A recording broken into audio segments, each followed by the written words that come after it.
Korea fires warning shots after Korean patrol boat crosses maritime border. Here's a summary of the article. Seoul, April 16. A South Korean Navy vessel fired warning shots to drive out a North Korean patrol boat that crossed the western de facto maritime border last week, the South's military said Sunday.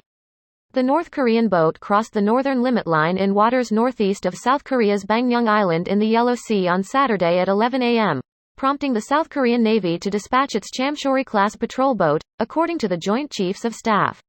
After the North's boat remained unresponsive to South Korea's warning broadcasts and communication attempts, the South Korean vessel fired 10 warning shots with its autocannon and made the North Korean boat retreat. The North Korean boat made the incursion as it was chasing a Chinese fishing boat, according to an informed source.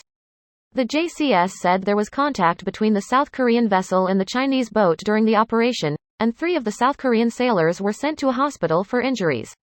It marked the first time since March last year that the South has fired warning shots at a North Korean patrol boat crossing the NLL. The JCS said the North's boat stayed south of the NLL for about 10 minutes, intruding past it by some 2 kilometers.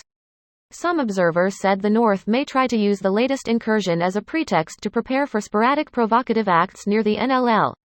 In October 2022, a South Korean warship fired warning shots at a North Korean merchant vessel violating the NLL in the Yellow Sea. This post received a score of 19,000, with an upvote ratio of 97%. Here are the top comments in response to this article. Interesting that the NK boat crossed the line while chasing a Chinese fishing boat. Tense waters. Even more interesting that the clash with the fishing boat was so brushed over, considering that one actually resulted in injuries. Nothing said about what happened to the fishing boat. Those illegally operating Chinese fishing boats get super violent. Not to just keep adding on, but I also found the part about NK not agreeing on that boundary line interesting too.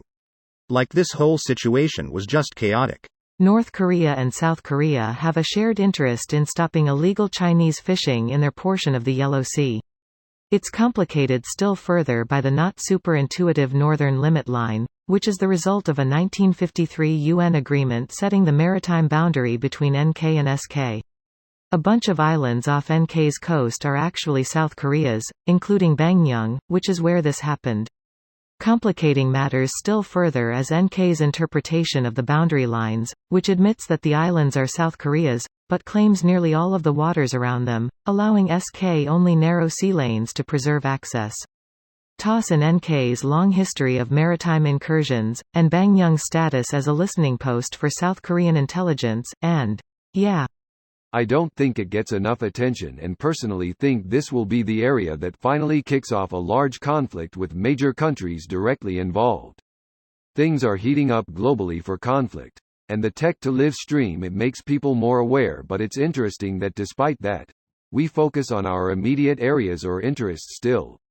Anyway, all speculation, but I think this area will spark a worldwide conflict in my lifetime. Add the Russians knowing full well that nuclear proliferation is currently in their best interests and are likely helping both Iran and NK achieve a minimum level of technology required for nuclear weapons, and boy oh boy, what a century this is going to be. Roaring 20s baby, here we come. Screaming 20s.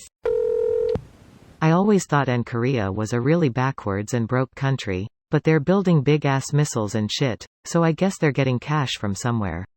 They export cloth and coal and iron and stuff like that to China. And slaves. Not joking. And drugs. Also not joking. And counterfeit currency. I just don't know how much money they make from that. Fucking tons. They make the world's best counterfeit bills, euros, pounds, dollars. They crank that shit out as good as the pros. This video was automatically created by Reddit to speech. The article and comments in this video were selected from Reddit according to their upvotes, and any paraphrasing was performed by smmry.com, without any human intervention.